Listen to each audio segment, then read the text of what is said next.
சற்று நேரம் தியானிக்கும்படியாக எடுத்துக்கொண்ட வேத பகுதி ஓசியா தீர்க்கதரிசியின் புஸ்தகம் 14ஆம் அதிகாரம் 5, 6, 7 வசனங்களை வாசிக்க கேட்போம். நான் இஸ்ரவேலுக்கு பனியைப் போல் இருப்பேன், அவன் லீலி புஷ்பத்தைப் போல் மலருவான், லீபனோனைப் போல் வேரூன்றி நிற்பான். அவன் கிளைகள் ஓங்கி படரும், அவன் அலங்காரம் ஒலிவ மரத்தினுடைய அலங்காரத்தைப் போலவும், அவனுடைய வாசனை லீபனோனுடைய வாசனையைப் போலவும் இருக்கும். ஜெபிப்போம்.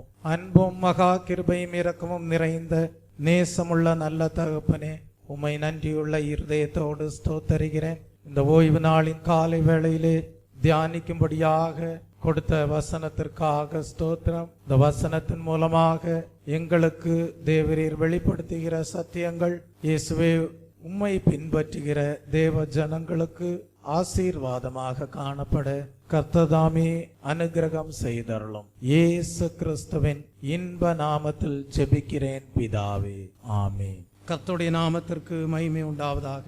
நான் இஸ்ரவேலுக்கு பனியைப் போல் இருப்பேன், அவன் லீலி புஷ்பத்தை போல் மலருவான், லீபனோனை போல் வேரூன்றி நிற்பான்.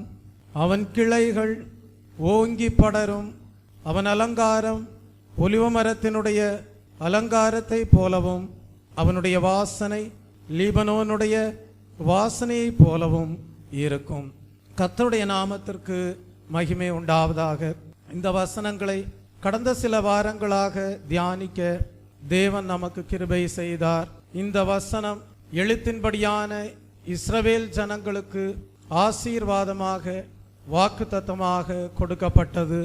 எழுத்தின்படியான இஸ்ரவேல் ஜனங்களுக்கு இந்த வசனம் ஆசீர்வாதத்தின் வாக்குத்தத்தமாக கொடுக்கப்பட்டிருக்குமே, ஆனால் இந்த வசனம் நமக்கும் கூட பொருந்தக்கூடியதாய் இருக்கிறது. இந்த வசனம் நம்முடைய வாழ்க்கையிலே எப்படி பொருந்தக்கூடியதாய் இருக்கிறது என்பதை தியானித்த வேளையிலே இந்த வாக்குத்தத்தத்தை நாம் சுதந்தரிக்கும்படியாக நாம் ஆவிக்குரிய இஸ்ரவேல் ஜனங்களாக மாற வேண்டியது அவசியமாய் இருக்கிறது.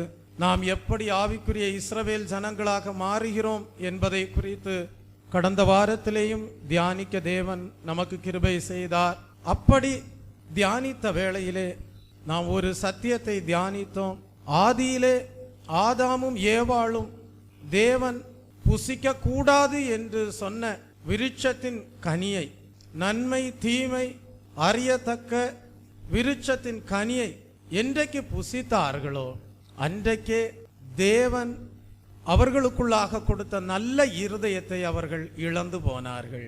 ஆகவே தேவனுக்கு ஒரு சித்தம் உண்டாயிருந்தது. அந்த சித்தம் என்னவென்றால், தம்முடைய வார்த்தைகளுக்கு கீழ்ப்படியாமல் ஆதாமும் ஏவாளும் இழந்து போன நல்ல இருதயத்தை அவர்கள் மூலமாக வருகிற பின் சந்ததிக்குள்ளாக ஏற்படுத்தும்படியாக தேவன் விரும்பினார்.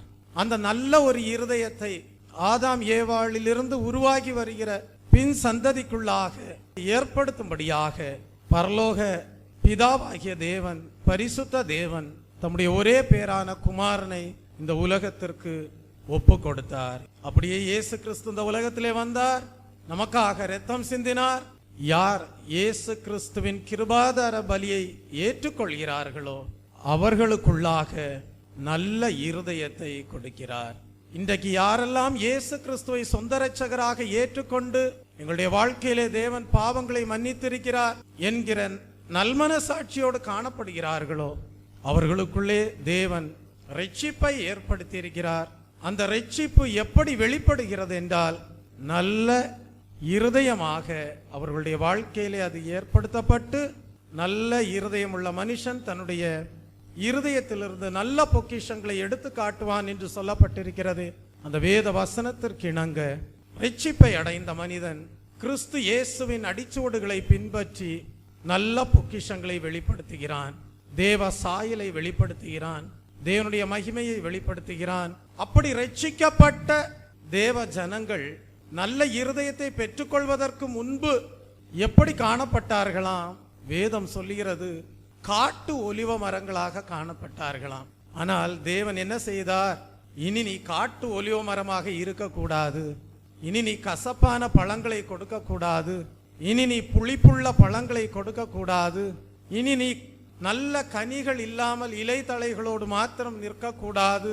நல்ல கனி தரக்கூடிய நேர்த்தியும் பச்சையுமான ஒலிவ மரமாக அழைக்கப்பட வேண்டும் என்று எண்ணி தேவன் என்ன செய்தாராம்? நல்ல ஒலிவ மரமாகிய இயேசு கிறிஸ்துனுடைய திவ்ய சுபாவங்களை நாம் அடையும்படியாக, அவருடைய சாயலை நாம் அடையும்படியாக, இழந்து போன தேவ மகிமையை நாம் மறுபடியுமாக பெற்றுக்கொள்ளும்படியாக தேவன் என்ன செய்தார்? நல்ல ஒலிவ மரமாகிய இயேசு கிறிஸ்துவின் வேருக்கும் சாரத்திற்கும் நம்மை உடன் பங்காளியாக்கினார். இன்றைக்கு தேவன் நமக்கு ஒரு நல்ல பெயரை கொடுத்திருக்கிறார். உங்கள் எல்லாருக்கும் உங்கள் தாய் தகப்பன் ஒரு பெயரை கொடுத்திருந்தாலும் கூட தேவன் நமக்கு ஒரு பெயரை இட்டிருக்கிறார். அதை தான் நாம் கடந்த வாரத்திலே தியானித்தோம். தேவன் நமக்கு இட்டிருக்கிற பெயர் என்ன? நீ நல்ல கனி தரக்கூடிய நேர்த்தியும் பச்சையுமான ஒலிவ மரம் என்று அழைக்கப்படுகிறாய். அழைக்கப்படுகிற நம்மிலே தேவன் இப்பொழுது எதை காண்கிறார் என்றால், கிறிஸ்துவிலே இருந்த எல்லா நல்ல சுபாவங்களையும் காண்கிறார். கிறிஸ்துவிலே உண்டாயிருக்கக்கூடிய எல்லா நல்ல குணாதிசயங்களையும் காண்கிறார். நீ நல்ல கனி தரக்கூடிய ஒலிவ மரமாய் இருக்கிறபடியால், மிகுதியான கனிகளையும் கொடுக்கிறபடியால், கிறிஸ்துவின் சீஷன் என்று சொல்லப்படும் அனுபவத்திற்குள்ளே காணப்படுகிறபடியால் இன்னும் அதிகமான கனிகளை கொடுக்கும்படியாக தேவன் ஆசீர்வதிக்கிறார். கடந்த வாரத்திலே நாம் தியானித்த ஒரு பகுதி என்னவென்றால், தேவன் ஆவிக்குரிய இஸ்ரவேல் ஜனங்களாகிய நமக்கு பனியை போல் இருக்கிறார் என்றால், நம்முடைய அலங்காரம் எப்படி இருக்குமாம்? ஒலிவ மரத்தினுடைய அலங்காரத்தை போல் இருக்கும் என்று தேவன் ஆசீர்வதிக்கிறார். தேவன் சொல்றாரு, ஆவிக்குரிய இஸ்ரவேல் ஜனங்களாகிய உங்களுடைய அலங்காரம் ஒலிவ மரத்தினுடைய அலங்காரம் போல் இருக்கும் என்று சொல்லுகிறார். கடந்த வாரத்திலே ஒலிவ மரத்தினுடைய அலங்காரம் எப்படிப்பட்டது என்பதை குறித்து ஒரு தன்மையை தியானிக்க தேவன் நமக்கு கிருபை செய்தார். ஒலிவ மரத்தினுடைய அலங்காரம் என்று சொல்லப்படுவதின் ஒரு தன்மை என்னவென்றால், நல்ல கனிகளை கொடுக்கும், மிகுதியான கனிகளை கொடுக்கும். அந்த சத்தியத்தை கடந்த வாரத்திலே தியானித்தோம். நீங்கள் நல்ல கனிகளை கொடுக்கிற ஒலிவ மரமாய் இருக்கிறீர்கள், மிகுதியான கனிகளை கொடுக்கக்கூடிய ஒலிவ மரமாயும் இருக்கிறீர்கள். கர்த்தர் சொல்லுகிறார், நல்ல கனிகளை கொடுக்கணும், மிகுதியான கனிகளை கொடுக்கணும். ஆனால் ஒரு மனிதன் ஆவிக்குரிய மனிதன் என்று சொல்லும் போது அந்த மனிதனை அவனுடைய கனிகளாலே நீங்கள் அறிந்து கொள்ளவும் செய்ய வேண்டும். இப்போ உங்களிடத்துல நான் ஒரு தேவனுடைய ஊழியக்காரன் என்றோ, நல்ல ஒரு ஆவிக்குரிய கிறிஸ்தவ விசுவாசி என்றோ உங்களிடத்திலே சிலர் அண்டி வரும்போது நீங்கள் என்ன செய்ய வேண்டுமாம்? அவர்களுடைய கனிகளாலே அறிய வேண்டும் என்று சொல்லுகிறார். கனி கொடுக்க வேண்டும், மற்றவர்கள் எப்படிப்பட்ட கனிகளை கொடுக்கிறார்கள் என்பதை அவர்களுடைய கனிகளாலே அறிய வேண்டுமாம். உங்களுக்கு அதற்காக தேவன் கொடுக்கக்கூடிய, பரத்திலிருந்து கொடுக்கக்கூடிய ஆவிதான் பகுத்தறியும் ஆவியாய் இருக்கிறது. வாசித்து பாருங்கள், மத்தேயு 7ஆம் அதிகாரம் 15 முதல் 19 வசனங்களை வாசிக்கும் போது, கள்ள தீர்க்கதரிசிகளுக்கு எச்சரிக்கையாயிருங்கள். அவர்கள் ஆட்டுத்தோலை போர்த்துக் கொண்டு உங்களிடத்தில் வருவார்கள். உள்ளத்திலோ அவர்கள் பட்சிக்கிற ஓநாய்கள். அவர்களுடைய கனிகளினாலே அவர்களை அறிவீர்கள். முட்செடிகளில் திராட்சை பழங்களையும் முட்பூண்டுகளில் அத்திப்பழங்களையும் பறிக்கிறார்களா? அப்படியே நல்ல மரமெல்லாம் நல்ல கனிகளை கொடுக்கும், கெட்ட மரமோ கெட்ட கனிகளை கொடுக்கும். நல்ல மரம் கெட்ட கனிகளை கொடுக்க மாட்டாது, கெட்ட மரம் நல்ல கனிகளை கொடுக்க மாட்டாது. நல்ல கனி கொடாத மரமெல்லாம் வெட்டுண்டு அக்கினியிலே போடப்படும். ஆதலால் அவர்களுடைய கனிகளினாலே அவர்களை அறிவீர்கள். கள்ள தீர்க்கதரிசிகளுக்கு எச்சரிக்கையாயிருங்கள். அவர்கள் ஆட்டுத்தோலை போர்த்து கொண்டு உங்களிடத்தில் வருவார்கள். உள்ளத்திலோ அவர்கள் பட்சிக்கிற ஓநாய்கள். அவர்களுடைய கனிகளினாலே அவர்களை அறிவீர்கள். முட்செடிகளில் திராட்சை பழங்களையும் முட்பூண்டுகளில் அத்தி பழங்களையும் பறிக்கிறார்களா? அப்ப நிறைய நல்ல தேவனுடைய பிள்ளைகள் கிறிஸ்துவின் அடிச்சுவடுகளிலே வசனத்தின்படி வாழ்ந்து கொண்டே இருக்கும் போது சில வேளைகளிலே வஞ்சிக்கப்பட்டு போவதற்கு காரணம் என்ன? கள்ள தீர்க்கதரிசிகளுக்கு எச்சரிக்கையாய் இருப்பது கிடையாது. இந்த முழு உலகத்திலேயும் அநேக வல்லமையான நல்ல தீர்க்கதரிசிகள், உண்மையான தீர்க்கதரிசிகள் சுவிசேஷத்தை பிரசித்தப்படுத்தி தேவனுடைய எச்சரிப்பின் வார்த்தைகளையும் பிரசித்தப்படுத்தி வருகிறார்கள் என்றால் சில கள்ள தீர்க்கதரிசிகளும் காணப்படுகிறார்கள். எப்படி நல்ல ரூபாய் நோட்டுகள் இருக்கக்கூடிய இடத்திலே கள்ள நோட்டுகளும் காணப்படுகிறதோ அதே போல நல்ல தீர்க்கதரிசிகள் இந்த உலகத்திலே இருக்கிறார்கள் என்றால் கள்ள தீர்க்கதரிசிகளும் உண்டு. கள்ள நோட்டு இல்லாம யாருமே கள்ள நோட்டுன்னு பேசவே மாட்டாங்க. எங்கேயோ கள்ள நோட்டுகளும் புழங்குகிறபடியினால்தான் எச்சரிக்கையா இருங்கள் என்று ஒரு சத்தம் கேட்குது. கள்ள நோட்டான்னு பார்த்துக்கோங்க. அதுபோலதான் வேதம் சொல்லுகிறது, உன்னுடைய ஆவிக்குரிய ஜீவியத்துல நீ நல்ல கனிகளை கொடுக்கிறாய், மிகுதியான கனிகளை கொடுக்கிறாய். ஆனா கள்ள தீர்க்கதரிசிகளுக்கு எச்சரிக்கையா இருங்க. அவங்க வசனத்திற்கு புறம்பா சில காரியங்களை சொல்லி உங்களை சத்திய பாதையிலிருந்து, விசுவாச பாதையிலிருந்து, தெய்வீக பாதையிலிருந்து வழிவிலகி செல்லும்படியாக எடுத்துரைக்கக்கூடிய எந்த வார்த்தைகளானாலும் அவைகளை நீங்க என்ன செய்யக்கூடாது, நம்பக்கூடாது. தெய்வ பிள்ளையே, அதனாலதான் கர்த்தர் ஏதேன் தோட்டத்திலேயே பார்த்தீங்கன்னா ஜீவ விருட்சத்தையும் வச்சிருந்தாரு, நன்மை தீமை அறியத்தக்க விருட்சத்தையும் வச்சிருந்தார். சொல்லிட்டார், நீ நன்மை தீமை அறியத்தக்க விருட்சத்தை புசிக்க கூடாது. புசித்தேன்னா உனக்கு எதுல பங்கு இருக்காது, என்னிடத்திலே பங்கு இருக்காது. ஜீவ விருட்சத்தின் கனியை நீ புசிக்க கூடாமல் போய்விடும், என்னிடத்திலே உனக்கு பங்கு இருக்காதுன்னு சொல்லிட்டாரு. ஆனா சாத்தான் ஒரு கள்ள தீர்க்கதரிசியாக தான், தேவனுடைய வார்த்தைகளை புரட்டக்கூடிய ஒரு கள்ள தீர்க்கதரிசியாக தான் தேவனால் சிருஷ்டிக்கப்பட்ட மனிதனிடத்துல வந்து பிசாசின் ஆவியை உடையவனாக வந்து, ஏன் தேவன் சொன்னாரா புசிக்க கூடாதுன்னு? புசியுங்கள், நீங்கள் தேவனை போல மாறி விடுவீர்கள் என்று பொய் சொல்லி கொடுத்தான். புசித்தார்கள், தேவனிடத்தில் பங்கில்லாமல் போய்விட்டது. தேவனுடைய சுதந்திரத்தை இழந்தார்கள். தேவன் அவர்களுக்கென்று என்றைக்கும் சுகத்தோடு, பலத்தோடு, ஆரோக்கியத்தோடு, தெய்வ சாயலோடு, தேவனுடைய மகிமையோடு வாழும்படியாக வைத்திருந்த ஜீவ விருட்சத்தின் கனியை புசிக்க கூடாதபடி அவர்கள் புறம்பாக்கப்பட்டார்கள். சுடரொளி பட்டயத்தை தேவன் ஏதேன் தோட்டத்தை சுற்றிலும் வைத்து விட்டார். ஆனால் கர்த்தர் சொல்றார், என்ன தெரியுமா சொல்றாரு? வாசியுங்கள், வெளிப்படுத்தல் எழுதின புஸ்தகம் 2ஆம் அதிகாரம் 7ஆம் வசனத்தை வாசித்து பாருங்கள். மறுபடியும் வாக்குத்தத்தம் கொடுக்கிறாரு, நான் உங்களுக்கு ஜீவ விருட்சத்தின் கனியை புசிக்க கொடுப்பேன் என்கிறார். வாசியுங்கள். ஆவியானவர் சபைகளுக்கு சொல்லுகிறதை காதுள்ளவன் கேட்க கடவன். ஜெயங்கொள்ளுகிறவனவனோ அவனுக்கு தேவனுடைய பரதீசின் மத்தியில் இருக்கிற ஜீவ விருட்சத்தின் கனியை புசிக்க கொடுப்பேன் என்று எழுது. பாருங்க, ஆவியானவர் சபைகளுக்கு சொல்லுகிறதை காதுள்ளவன் கேட்க கடவன். ஜெயங்கொள்ளுகிறவன் எவனோ அவனுக்கு தேவனுடைய பரதீசின் மத்தியில் இருக்கிற ஜீவ விருட்சத்தின் கனியை புசிக்க கொடுப்பேன் என்று எழுது. எவ்வளவு நல்ல தேவன் பாருங்க. அப்ப ஒரு சத்தியத்தை நீங்க விளங்கிக்கணும். ஆதாமியும் ஏவாளையும் தேவன் அவருடைய வார்த்தைகளுக்கு கீழ்ப்படியாதபடியினாலே புறம்பாக்கிட்டாரு. ஆனா ஆதாம் ஏவாளிலிருந்து இப்ப பின் சந்ததி எல்லாம் பலுகி பெருகி வருகிறது. தேவன் பார்த்தார், இந்த சந்ததி எல்லாமே பாவத்திற்குள்ளாக காணப்படுகிறது. அந்த வலு சர்ப்பமாகிய சாத்தானுடைய ஆவியினாலே உரைக்கப்பட்ட வார்த்தைகளுக்கு கீழ்ப்படிந்து உண்டான சாபத்தின் பிள்ளைகளாக தான், பாவத்தின் சந்ததியாக தான் மனுக்குலம் பெருகி கொண்டே வருகிறது. கர்த்தர் பார்த்தார், இவர்கள் என் துதியை அல்லவா சொல்லி வர வேண்டும், எப்படியாவது இந்த மனித வர்க்கத்தை என்னை அண்டி வாழும்படியாக செய்ய வேண்டும். தூரமாய் போன மனிதனை மீண்டுமாக தேவனை அண்டிக் கொள்கிறவர்கள் பாக்கியவான்கள் என்று சொல்லப்பட்டிருக்கிறது. அந்த வார்த்தையின்படி எப்படியாகிலும் தூரமாய் போன மனிதனை தம்மை அண்டி சேரும்படியான ஒரு பாக்கியத்தை மனிதனுக்கு கொடுக்க வேண்டும் என்று தேவன் சித்தம் கொண்டார். அதற்காக தேவன் என்ன செய்தார்? இழந்து போனதை தேடவும் ரட்சிக்கவுமே மனுஷகுமாரன் இந்த உலகத்திலே நமக்காக கொடுக்கப்பட்டார்.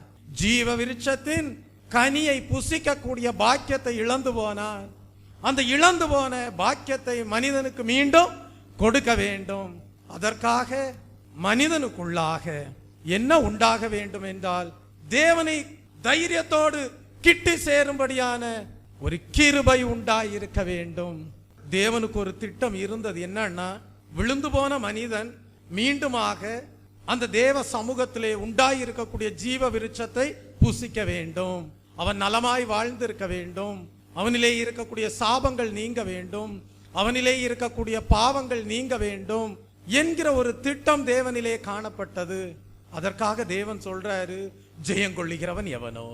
ஜெயங்கொள்ளணும். எதை ஜெயங்கொள்ளணும்? உலகம், பிசாசு, மாமிசம் இவைகளையெல்லாம் யார் ஜெயிக்கிறார்களோ அவர்களுக்கு நான் ஜீவ விருட்சத்தின் கனியை கொடுப்பேன் என்று சொல்லுகிறார். அப்ப உங்களுக்கு ஒரு தரிசனம் இருக்கணும், உங்களுக்கு ஒரு வெளிப்படுத்தல் இருக்கணும். என்ன தரிசனம் இருக்கணும்னா, கர்த்தாவே எப்படியாகிலும் நாங்கள் அந்த ஜீவ விருட்சத்தின் கனியை புசிக்கக்கூடிய பாக்கியத்தை எங்களுக்கு தாங்க. நாங்க பிசாசின் ஆவிகளை பகுத்தறிய தெரியாதபடியினால் தான் வஞ்சிக்கப்பட்டு நன்மை தீமை அறியத்தக்க கனியை புசித்து மோசம் போனோம். கர்த்தாவே, சாத்தான் கள்ள தீர்க்கதரிசியாக வந்து பொய்யான காரியங்களை எங்களுக்கு சொல்லி உம்முடைய ஆசீர்வாதத்தை எங்களிலிருந்து என்ன செஞ்சிட்டான்? எடுத்து போட்டான் கர்த்தாவே. ஆனாலும் கர்த்தாவே கிருபையாயிரும், எங்களுக்கு அந்த ஜீவ விருட்சத்தின் கனியை புசிக்கும்படியான பாக்கியத்தை கொடுத்தருளும். அந்த தேவ சமூகத்திலே, அந்த மகா பரிசுத்த ஸ்தலத்திலே எங்களை கொண்டு வந்து நிறுத்தும் என்று சொல்லி யாரெல்லாம் மன்றாடுகிறார்களோ அவர்களுக்கு இயேசு கிறிஸ்து இன்றைக்கும் இரட்சகராயிருக்கிறார். அவர் நேற்றும் இன்றும் என்றும் மாறாதவராயிருக்கிறார். இயேசு கிறிஸ்து என்ன செய்தார்? தம்முடைய இரத்தத்தை சிந்தி சிலுவையிலே மரித்து மனிதன் தன்னை ஏற்றுக்கொள்ளும்படியான ஒரு பாக்கியத்தை கொடுத்து அவனுடைய பாவங்களை மன்னித்து சாபங்களை நீக்கி இப்பொழுது சொல்லுகிறார், எச்சரிக்கையாயிருங்கள், நான் உங்கள் பாவங்களை மன்னித்தேன், உங்கள் சாபங்களை நீக்கினேன். இப்பொழுது நீங்கள் மனம் திரும்புதலுக்கு ஏற்ற கனிகளை கொடுக்கிறீர்கள், நீதியின் கனிகளை கொடுக்கிறீர்கள், ஆவியின் கனிகளை கொடுக்கிறீர்கள், பரிசுத்தத்திற்கேற்ற கனிகளை கொடுக்கிறீர்கள். நல்லது. சரியா ஓட்டப்பந்தய சாலையில விசுவாசத்தை துவக்குகிறவரும் முடிக்கிறவரும் ஆகிய இயேசுவையே நோக்கி பந்தய பொருளை பெற்றுக் கொள்ளும்படியாக. அது என்ன பந்தய பொருள்? ஜெயங்கொள்ளுகிறவனுக்கு தேவன் வைத்திருக்கிற ஜீவ விருட்சத்தின் கனியை புசிக்கும்படியாக அந்த பாக்கியத்தை வைத்திருக்கிறாரே, அந்த பந்தய பொருளை வைத்திருக்கிறாரே. அந்த பந்தய பொருளுக்கு நேராக நீ ஓடிக்கொண்டே இருக்கும் போது எச்சரிக்கையாயிருன்றாரு. யாரை குறித்து? கள்ள தீர்க்கதரிசிகளுக்கு எச்சரிக்கையா இருங்க. மறுபடியுமாக பொய்யான உபதேசங்கள், பொய்யான வார்த்தைகள், பொய்யான காரியங்களை உங்களுக்கு எடுத்துரைத்து மறுபடியுமாக உங்களை இடறி விழச் செய்து மறுபடியுமாக நீங்கள் தேவனை விட்டு தூரமாய் போகக்கூடிய பரிதவிக்கப்படத்தக்கவர்களாய் இருக்கக்கூடாது.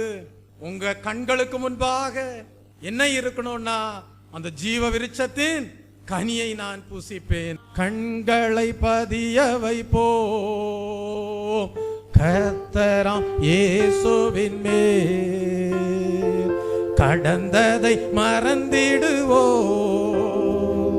தொடர்ந்து முன் செல்லுவோ. கண்களை பதிய வைப்போ கர்த்தராம் இயேசுவின் மேல், கடந்ததை மறந்திடுவோ, தொடர்ந்து முன் செல்லுவோ. அப்ப கடந்த காலத்துல கள்ள தீர்க்கதரிசியாகிய வலு சர்ப்பத்தின் ஆவியினாலே வஞ்சிக்கப்பட்டு தேவனை விட்டு தூரமாய் போனீர்களே, அதெல்லாம் இப்ப மறந்துருங்க. இப்ப உங்க கண்களை எதன் மேல பதிய வைங்க? கிறிஸ்துவின் மேல பதிய வைங்க, சத்திய வசனத்தின் மேல பதிய வைங்க. இந்த வசனத்தை எதற்காக தேவ சபையிலே தேவனுடைய ஊழியக்காரர்கள் போதிக்கிறார்கள் என்றால், இந்த வசனம் உங்களுக்குள்ளாக பகுத்தறியும் ஆவியை கொண்டு வருகிறது. இந்த வசனம் உங்களுக்குள்ள எதை கொண்டு வருகிறது? பகுத்தறியும் ஆவியை கொண்டு வருகிறது. அப்ப இந்த வசனம் உங்க நல்ல இருதயத்துல நல்ல விதையாக இருக்கும் போது உங்க விசுவாச பாதையில வலு சர்ப்பமோ, வலு சர்ப்பத்தின் ஆவியோ, அல்லது இந்த வலு சர்ப்பத்தின் ஆவியை கொண்ட கள்ள தீர்க்கதரிசியோ உங்கள் ஜீவியத்திலே குறுக்கே வரும்போது நீங்கள் பகுத்தறிந்து கொள்வீர்கள். இவனால் எடுத்துரைக்கக்கூடிய வார்த்தைகள் தேவ வார்த்தைகள் அல்ல என்று பகுத்தாராய்ந்து நீங்க அந்த கள்ள தீர்க்கதரிசியின் மேல உங்கள் கண்களை பதிக்காமல் நீங்கள் உங்கள் கண்களை கர்த்தர் மேல் பதிப்பீர்கள். உங்கள் கண்களை கர்த்தர் மீது பதிய வைப்பீர்கள். அப்படியாக ஒவ்வொரு நாளும் உலகம், பிசாசு, மாம்சம், அந்நிய நுகத்தடிகள் இவைகளையெல்லாம் மேற்கொண்டு மேற்கொண்டு மேற்கொண்டு விசுவாசத்துல கிறிஸ்துவையே உங்களுக்கு முன்பாக வைத்து முன் செல்லும் போது ஒரு நாள் கர்த்தர் சொல்லுவார், நீ ஜெயங்கொண்டவன், நீ ஜெயங்கொண்டவள். என்னுடைய சமூகத்திலே நீ என்றைக்கும் பச்சையான நேர்த்தியான நல்ல கனிகளையும் மிகுதியான கனிகளையும் கொடுக்கக்கூடிய ஒலிவ மரத்தை போல் இருக்கிறாய். நான் உனக்கு ஜீவ விருட்சத்தின் கனியை புசிக்க கொடுப்பேன் என்கிறார். அப்ப இந்த ஜீவ விருட்சத்தின் கனியை யார் புசிக்கிறார்களோ அவர்கள் ஒரு காலம் மரிப்பதில்லை. 70-80 ஆண்டு காலம் நாம் இந்த பூமியிலே வாழ்கிறோம். சரீரத்திலே நாம் மரித்து போனாலும் நம்முடைய ஆத்துமா மரணமடைவதில்லை. இந்த ஆத்துமா ஜீவ விருட்சத்தின் கனியை புசித்த ஆத்துமாவாக தேவனுடைய ராஜ்யத்திலே நித்திய ஜீவனை அடைந்து எந்நாளும் ஒரு ஜீவ விருட்சத்தை போல காணப்படும். அப்ப இன்னைக்கு ஒரு தீர்மானம் பண்ணுங்க. வலு சர்ப்பத்தின் ஆவியின் வார்த்தைகளை கேட்டு நன்மை தீமை அறியத்தக்க கனியையே ஒவ்வொரு நாளும் புசித்து புசித்து பாவத்தின் சம்பளம் மரணம், 2ஆம் மரணமாகிய அக்கினியும் கந்தவும் எரியக்கூடிய பாதாளத்திலே அழிய போகிறீர்களா? அல்லது தேவனுடைய நல்ல வார்த்தைகளை கேட்டு ஜீவ விருட்சத்தின் கனியை புசித்து புசித்து புசித்து தேவனுடைய வார்த்தைகளை தேவனுடைய வசனத்தை புசித்து பகுத்தறியக்கூடிய ஆவியை உடையவர்களாக நாங்கள் ஒவ்வொரு நாளும் ஜீவ விருட்சத்தின் கனியை தான் புசிக்கிறோம், அந்த தேவனுடைய வார்த்தைகளை தான் புசிக்கிறோம், அந்த தேவனுடைய வார்த்தைகளுக்கு தான் கீழ்ப்படுகிறோம் என்கிற நிச்சயத்தோடு நித்திய ராஜ்யத்திலே ஜீவ விருட்சங்களாக காணப்பட போகிறீர்களா? ஒரு நல்ல தீர்மானத்திற்குள் வாருங்கள். நீங்கள் எடுக்கக்கூடிய நல்ல தீர்மானத்தின்படிதான் உங்களுடைய வாழ்க்கை பாதை அமைய போகிறது, உங்களுடைய வாழ்க்கையின் முடிவும் காணப்படுகிறது. பவுல் சொல்லுகிறான், நான் நல்ல போராட்டத்தை போராடினேன், ஓட்டத்தை முடித்தேன், விசுவாசத்தை காத்துக்கொண்டேன், எனக்கென்று வைக்கப்பட்டிருக்கிற ஜீவ கிரீடத்தை நான் அந்நாளிலே கர்த்தரிடத்தில் பெற்றுக்கொள்வேன் என்கிறான். அந்த நிச்சயம் உங்களுடைய வாழ்க்கையில ஒவ்வொரு நாளும் உண்டாயிருக்க வேண்டும். தெய்வ பிள்ளை, அப்படியானால் எது நல்ல கனி, எது நல்ல ஆவி? தெய்வ பிள்ளை எதை புசிக்க வேண்டும், எதை புசிக்க கூடாது? யார் தேவனுடைய தீர்க்கதரிசிகள், யார் கள்ள தீர்க்கதரிசிகள்? இவைகளை எல்லாம் பகுத்தறியும்படியாக உங்களுக்கு பகுத்தறியும் பரிசுத்த ஆவியானவர் தேவனால் கொடுக்கப்படுகிறார். Praise the Lord. தெய்வ பிள்ளையே, அப்படியானால் உங்களுடைய வாழ்க்கையிலே நீங்கள் இந்த பகுத்தறியும் ஆவியை உடையவர்களாக ஒவ்வொரு நாளும் நல்ல கனியையும் மிகுதியான கனிகளையும் கொடுக்கக்கூடியவர்களாக காணப்பட வேண்டும். கர்த்தர் சொல்றாரு, உன்னுடைய அலங்காரம் ஒலிவ மரத்தின் அலங்காரம் போல் இருக்கும். உங்களை கர்த்தர் பார்க்கும்போது உங்களிலே நல்ல கனிகள் உண்டாயிருக்கும், மிகுதியான கனிகள் உண்டாயிருக்கும். இரண்டாவதாக இந்த நாளிலே நாம் தியானிக்க போகிற சத்தியம், உன்னுடைய அலங்காரம் ஒலிவ மரத்தின் அலங்காரத்தை போல் இருக்கும் என்று சொல்லும் போது உங்களுடைய அலங்காரம் எப்படி இருக்கணும்னா, வெறும் ஏதோ புறம்பான ஒரு சரீர அலங்காரமா இருக்கக்கூடாது. பரிசுத்தத்திற்கேற்ற அழகு உங்களிலே காணப்பட வேண்டும். Praise the Lord. அதை தான் ஒலிவ மரத்தின் அலங்காரத்தோடு ஒப்பிட்டு வேதத்திலே சில வசனங்கள் தேவனால் கொடுக்கப்பட்டிருக்கிறது. வாசியுங்கள். சங்கீதம் 93ஆம் சங்கீதம் 5ஆம் வசனத்தை வாசியுங்கள். உமது சாட்சிகள் மிகவும் உண்மையுள்ளவைகள் கர்த்தாவே, பரிசுத்தமானது நித்திய நாளாக உமது ஆலயத்தின் அலங்காரமாயிருக்கிறது. அப்ப தாவீது சொல்லுகிறானே, நானோ தேவனுடைய வீட்டில் பச்சையான ஒலிவ மரத்தை போல் இருக்கிறேன் என்று சொல்லுகிறானே. அப்ப அவன் ஏதோ ஒரு இடத்துல நான் ஒரு பச்சையான ஒலிவ மரமாக இருக்கிறேன் சொல்லல. தாவீது அழுத்தமாக சொல்லுகிறார், நானோ தேவனுடைய ஆலயத்தில் பச்சையான ஒலிவ மரமாய் இருக்கிறேன் என்று சொல்லுகிறான். ஏன் தாவீது தேவனுடைய ஆலயத்துல நான் ஒரு பச்சையான ஒலிவ மரமாய் இருக்கிறேன் என்று சொல்லுகிறான் தெரியுமா? தெய்வ பிள்ளையே, தேவனுடைய ஆலயமானது பரிசுத்தமாய் இருக்கிறது. நீங்களே அந்த ஆலயம். அப்ப தேவனுடைய ஆலயத்தில் நாட்டப்பட்ட, தேவனுடைய ஆலயத்திலே நீங்கள் வளர்த்துவிக்கப்பட்ட, தேவனுடைய ஆலயத்திலே நீங்கள் நல்ல கனிகளையும் மிகுதியான கனிகளையும் கொடுக்கக்கூடிய பச்சையான ஒலிவ மரமாக இருப்பீர்கள் என்றால் உங்களுடைய அலங்காரம் எப்படிப்பட்டதா இருக்கும் என்றால் பரிசுத்தத்திற்கு ஏற்ற அழகாக அலங்காரமாக காணப்படும். அதை தான் இங்கே சங்கீதக்காரன் சொல்லுகிறான், கர்த்தாவே பரிசுத்தமானது நித்திய நாளாக உமது ஆலயத்தின் அலங்காரமாய் இருக்கிறது என்று. தெய்வ பிள்ளையே, அப்படி என்றால் கர்த்தர் இன்றைக்கு உங்களை பார்த்து சொல்லுகிறார், ஆவிக்குரிய இஸ்ரவேல் ஜனங்களே, உங்களுடைய அலங்காரம் ஒலிவ மரத்தின் அலங்காரம் போல் இருக்கிறது என்று சொல்லும் போது கர்த்தர் சொல்லுகிறார், உங்களுடைய வாழ்க்கையிலே பரிசுத்தத்திற்கேற்ற அலங்காரம் காணப்படுகிறது. தெய்வ பிள்ளையே, இந்த பரிசுத்தத்திற்கேற்ற அலங்காரத்தோடு தான் தேவ சமூகத்திலே நீங்கள் தேவனை என்ன செய்ய வேண்டுமாம்? ஆராதனையும் செய்ய வேண்டும். அப்படின்னா ஒரு நல்ல ஆயத்தம் இருக்கணும் உங்களுக்கு. ஒரு நல்ல ஆயத்தத்தோடு தேவ சமூகத்துல நீங்க வரும்போது, ஆராதிக்கும் போது, பரிசுத்த அலங்காரத்தோடு தேவனை ஆராதிக்கும் போது அந்த ஆராதனையிலே தேவன் பிரியம் கொள்கிறார்.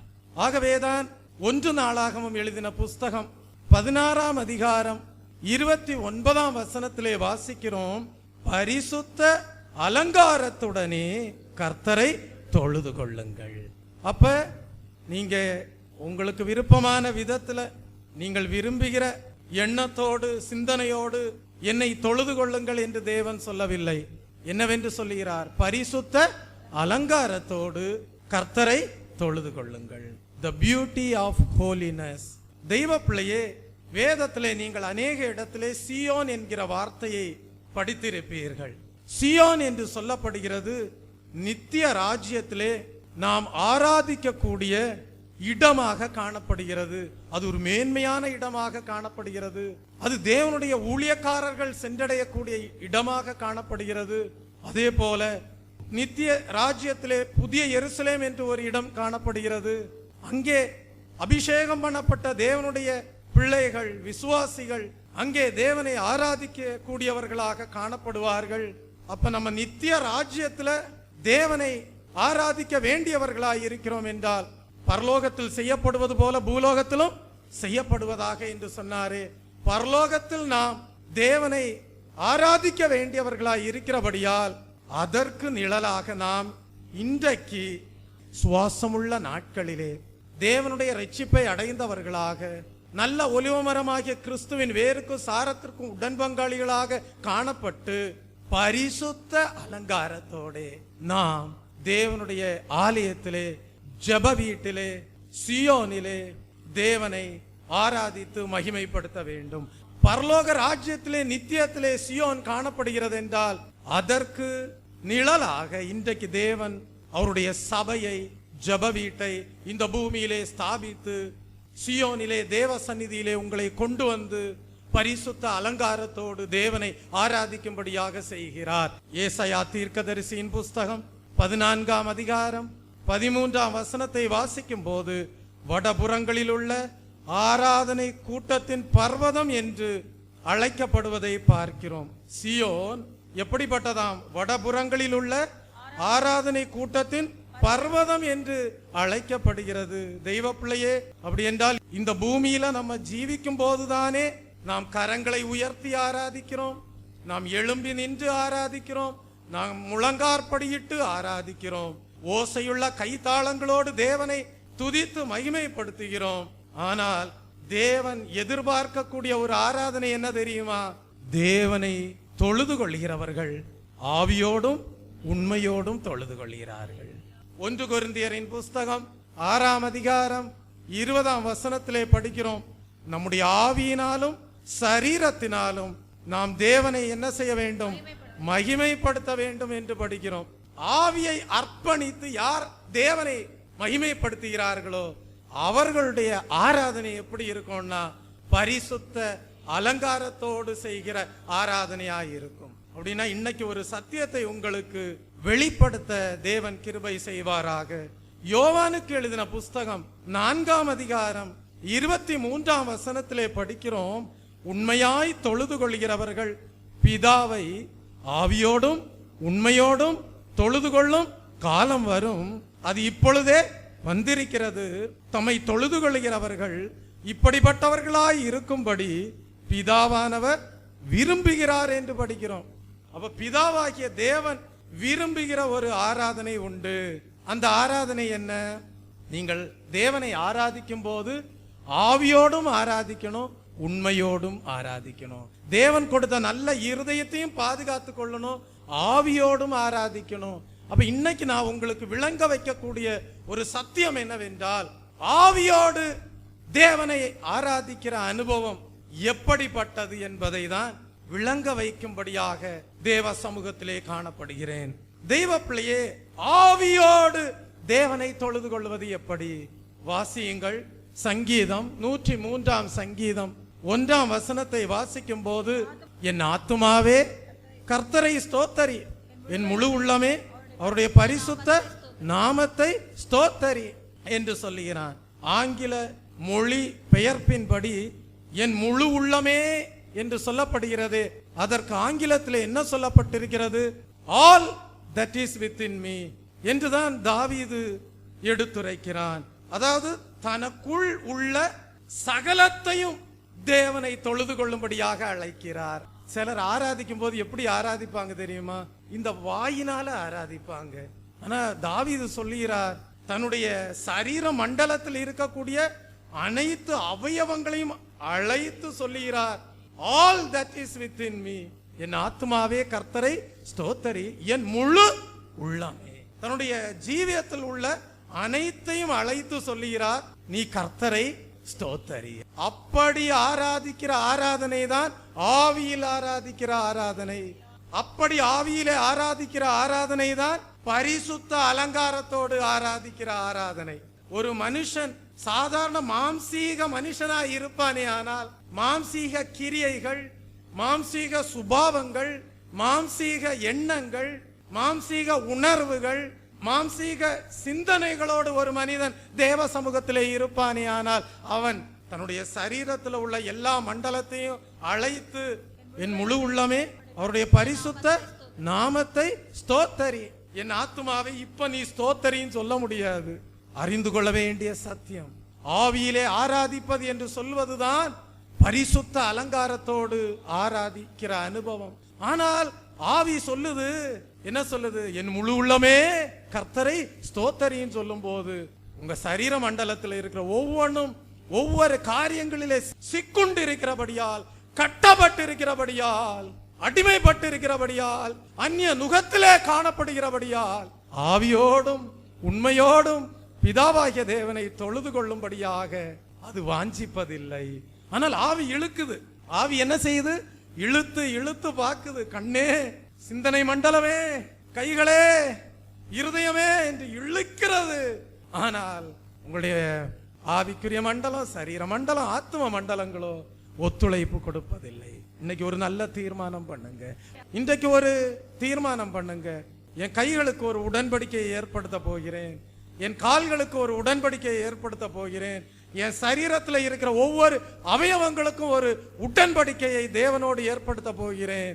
அப்படி நீ நல்ல உடன்படிக்கை எடுக்கக்கூடிய இடம்தான் முழுக்கு ஞான ஸ்நானம். அந்த இடத்துல தான் நீ தேவனோடு உடன்படிக்கை பண்ணி, பாவ மாம்ச சரீரத்தை அடக்கம் பண்ணிவிட்டு, பாவத்திலே ஜீவித்த நான் இனி பாவத்திலே எப்படி பிழைப்பேன் என்று ஒரு கேள்வியோடு, நல்மனசாட்சியோடு தேவனுடைய சமூகத்துல ஒரு பச்சையான ஒலிவ மரமாக நிற்கும் போது, தேவனுக்கு நேராக எல்லா அவயவங்களும் திருப்பப்படும் போது, கட்டுகள் இல்லை, ஒரு தலபல அந்நிய நுகங்கள் இல்லை, எல்லா அவயவங்களும் அந்நிய கட்டுகளிலிருந்து விடுதலையாக்கப்பட்டிருக்கிறபடியால் அவைகள் எல்லாம் ஆவியோடு சேர்ந்து என்ன செய்யும்? ஒத்துழைத்து தேவனை மகிமைப்படுத்தும். அப்படி ஆராதிக்கிற ஆராதனை, அப்படி ஆவியிலே ஆராதிக்கிற ஆராதனை தான் பிதாவாகிய தேவனுக்கு பிரியமாய் இருக்கிறது. அந்த ஆராதனை தான் பரிசுத்த அலங்காரத்தோடு ஆராதிக்கிற ஆராதனை. இப்ப வாசித்து பாருங்க. என் ஆத்துமாவே கர்த்தரை ஸ்தோத்தரி, என் முழு உள்ளமே அவருடைய பரிசுத்த நாமத்தை ஸ்தோத்தரி, என் முழு உள்ளமே. ஆனால் ஆங்கிலத்தில் all that is within me. ஆமா, உங்க சரீர மண்டலத்துல கொடுத்திருக்கிற அனைத்து அவயவங்களும் தேவனுக்கு நேராக ஒருமுகப்பட்டு ஆராதிக்கிற அனுபவம், அதுதான் ஆவிக்குரிய ஆராதனை. Praise the Lord. அப்படி என்றால் தெய்வ பிள்ளையே, சரியான விதத்திலே பரிசுத்த அலங்காரத்தோடு நீங்கள் தேவனை ஆராதிக்க வேண்டுமானால், உங்கள் சிந்தனைகள், உங்கள் விருப்பங்கள், உங்கள் எண்ணங்கள், மாம்சீக எண்ணங்கள், மாம்சீக உணர்வுகள், மாம்சீக சிந்தனைகள், அவைகள் எல்லாம் ஆவியோடு சேர்ந்து என்ன செய்யும்? ஒத்துழைப்பு கொடுக்கும். அப்படி ஆராதிக்கிற ஆராதனை தான் பிதாவாகிய தேவனுக்கு பிரியமாய் இருக்கிறது. அந்த ஆராதனை தான் பரிசுத்த அலங்காரத்தோடு ஆராதிக்கிற ஆராதனை. இப்ப வாசித்து பாருங்க. என் ஆத்துமாவே கர்த்தரை ஸ்தோத்தரி, என் முழு உள்ளமே அவருடைய பரிசுத்த நாமத்தை ஸ்தோத்தரி, என் முழு உள்ளமே. ஆனால் ஆங்கிலத்திலே all that is within me. ஆமா, உங்க சரீர மண்டலத்துல கொடுத்திருக்கிற அனைத்து அவயவங்களும் தேவனுக்கு நேராக ஒருமுகப்பட்டு ஆராதிக்கிற அனுபவம், அதுதான் ஆவிக்குரிய ஆராதனை. Praise the Lord. அப்படி என்றால் தெய்வ பிள்ளையே, சரியான விதத்திலே பரிசுத்த அலங்காரத்தோடு நீங்கள் தேவனை ஆராதிக்க வேண்டுமானால், உங்கள் சிந்தனைகள், உங்கள் உணர்ச்சிகள், உங்கள் எழுச்சிகள், உங்கள் குறிக்கோள்கள், உங்கள் கற்பனைகள், உங்கள் நோக்கங்கள், உங்கள் சித்தம், இவைகள் அனைத்தும் தேவனை மகிமைப்படுத்தக்கூடியதாய் இருக்க வேண்டும். தேவ சமூகத்திலே காணப்படுகிற தெய்வ பிள்ளையே, உன்னுடைய விருப்பம் எப்படி இருக்கணும்னா தேவனை மகிமைப்படுத்தும்படியாக காணப்பட வேண்டும். உங்களுடைய எண்ணம், உங்களுடைய யோசனை, உங்களுடைய உணர்ச்சிகள், எழுச்சிகள், சித்தம், சிந்தனை, திட்டம், குறிக்கோள் அனைத்தும் தேவனை மகிமைப்படுத்த வேண்டும் என்று காணப்படும் போது நீ உன்னையே அர்ப்பணித்து விடுவாய். அதுக்கப்புறம் தேவனுக்கு விரும்பத்தகாத எந்த காரியத்தையும் நீ உன் வாழ்க்கையில அனுமதிக்கவே மாட்டாய். இப்ப நீங்க வாசித்து பாருங்க, 1 நாளாகமம் புஸ்தகம் அதே வசனத்துக்கு வாங்க, 16ஆம் அதிகாரம் 29ஆம் வசனத்திற்கு வாருங்கள். கர்த்தருக்கு அவருடைய நாமத்திற்குரிய மகிமையை செலுத்தி காணிக்கைகளை கொண்டு வந்து அவருடைய சந்நிதியில் பிரவேசியுங்கள். பரிசுத்த அலங்காரத்துடனே கர்த்தரை தொழுது கொள்ளுங்கள். அப்ப கர்த்தர் என்ன சொல்றாருன்னா, நீ கர்த்தருடைய சமூகத்துல பிரவேசிக்கும் போது அவருடைய நாமத்தை மகிமைப்படுத்தும்படியாக காணிக்கைகளோடு வா அப்படின்றாரு. இப்ப நான் ஒரு கேள்வி கேட்கிறேன். ஒரு ஆத்மா தேவனுடைய சமூகத்துல வருது, அதற்கு காணிக்கை போடும்படியாக பணம் இல்ல, பூமிக்குரிய ஐஸ்வர்யத்திலே தரித்திரராக ஒரு ஏழையாக ஒரு ஆத்மா தேவ சமூகத்துல வந்து உட்கார்ந்து இருக்கிறது. தேவனுடைய ஊழியக்காரன் பேசுகிறான், தேவனுடைய நாமத்தை மகிமைப்படுத்தும்படியாக அவருடைய சந்நிதியிலே காணிக்கைகளோடு பிரவேசிப்பீர்களாக அப்படின்னு போதிக்கிறான். அந்த ஆத்மாவுக்கு ரொம்ப துக்கமா இருக்கும், அப்படிதானே? என் கையில என்ன இல்ல? பணம் இல்ல, என் கையில தேவனுக்கு கொடுக்க ஒன்றுமே இல்லைன்னு துக்கத்தோட இருக்கும். ஆனா அந்த ஆத்மாவுக்கு ஒரு சத்தியத்தை தேவன் விளங்க வைக்கிறார். அந்த சத்தியம் என்ன தெரியுமா? அதை ஒரு வெளிப்படுத்தலாக சொல்லுகிறேன். உன்னிடத்துல பணம் இல்லாம இருக்கலாம், உன்னிடத்துல தேவனுக்கு கொடுக்க பொருள் இல்லாம இருக்கலாம், உன்னிடத்துல தேவனுக்கு கொடுக்கும்படியாக ஐஸ்வர்யம் ஒருவேளை இல்லாம இருக்கலாம். ஆனா தேவனுடைய சமூகத்திலே நீ பிரவேசித்து இருக்கிறாயே, ஒன்றை நீ கர்த்தருக்கு காணிக்கையாக கொடுக்கலாம். அது என்ன? உன்னுடைய ஆவியை கர்த்தருக்கு காணிக்கையாக கொடு. அப்படி நீ கொடுக்கும் போது உன்னுடைய ஆவியை கர்த்தருக்கு காணிக்கையா கொடுக்கிறேன்னு நீ சமர்ப்பணம் செய்யும் போது நீ அசுத்தமா வாழ்ந்துட்டு அப்படி சமர்ப்பணம் செய்யக்கூடாது, கர்த்தர் ஏற்றுக்கொள்ள மாட்டார். நீ உன்னுடைய மன விருப்பத்தின்படி வாழ்ந்து விட்டு என் ஆவிய நான் கர்த்தருக்குன்னு கொடுக்கிறேன்னு சொன்ன கர்த்தர் அதை என்ன செய்ய மாட்டார்? தூபமாய் நறுமணமாய் என்ன செய்ய மாட்டார்? ஏற்றுக்கொள்வதில்லை. அப்ப நீ என்ன செய்யணும்னா, உனக்கு பூமிக்குரிய பணத்தையோ பொருளையோ கர்த்தருக்கு காணிக்கையாக செலுத்த முடியாவிட்டாலும் தேவனை ஆராதித்து துதித்து எல்லா அவயவங்களையும் தேவனுக்கு அர்ப்பணித்து தேவ சமூகத்துல வரும்போது நான் பரிசுத்த அலங்காரத்தோடு தேவனை மகிமைப்படுத்த போகிறேன்னு சொல்லி உன்னுடைய ஆவியை கர்த்தருக்கென்று அர்ப்பணிக்கும் போது பிதாவாகிய தேவன் பரிசுத்த அலங்காரத்தோடு தேவனை துதிக்கும்படியாக ஆவியை அர்ப்பணித்த அந்த மனிதனை தேவன் அங்கீகரித்து விடுவார். இதுதான் ஆவிக்குரிய ரகசியங்களாய் இருக்கிறது. அப்படின்னா உங்க சிந்தனைகள் தூய்மையாயிராவிட்டால், நீங்க மாம்சீக விருப்பங்களோடு வாழ்ந்து விட்டு ஏதோ ஒரு 10 ரூபாயை 100 ரூபாயை 1000 ரூபாயை 10,000 ரூபாயை காணிக்கையாக செலுத்தினாலும் அது தேவனுடைய பார்வையிலே மேன்மையாக இருக்க போவதில்லை. இன்னைக்கு ஒரு நல்ல தீர்மானம் பண்ணுங்க.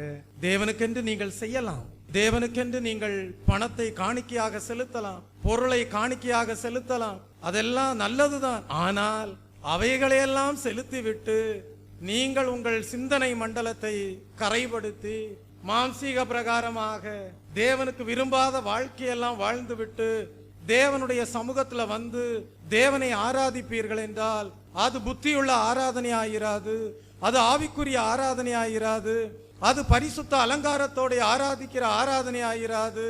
அந்த ஆராதனையிலே தேவன் பிரியப்படுவதும் இல்லை. அதனாலதான் கர்த்தர் சொன்னார், பரிசுத்த அலங்காரத்தோட தேவனை தொழுது கொள்ளும். தெய்வ பிள்ளையே, அப்படியானால் நமக்குள்ள சகலமும் ஒன்று போல தேவனை மகிமைப்படுத்தாமல் போகக்கூடும். நீங்க பாருங்க, உங்க சிந்தனை மண்டலத்தை கரைப்படுத்தி விட்டு வந்து உட்கார்ந்தீங்கன்னா உங்க எல்லா அவயவங்களும் ஒன்று போல தேவனை என்ன செய்யாது? மகிமைப்படுத்தாது. ஏன்னா சிந்தனை இடையில இடையில எங்கேயாவது போயிட்டு வரும், ஆத்மா எங்கேயாவது காணப்படும். ஆனா வாய் என்ன செய்யும்? ஸ்தோத்திரம் துதி பாத்திரான்னு என்ன செஞ்சுட்டு இருக்கோம்?